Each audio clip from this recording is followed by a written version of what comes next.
If some websites are distracting you or boring you, let's block them right now. It's pretty easy. For example, let's say that this website here, I want to block it. How can I do that?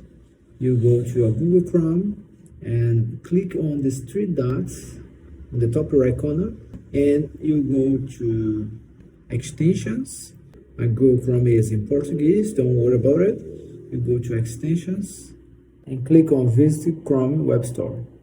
And once you are here, you're gonna search in for blog site, right? Blog site. Type blog site.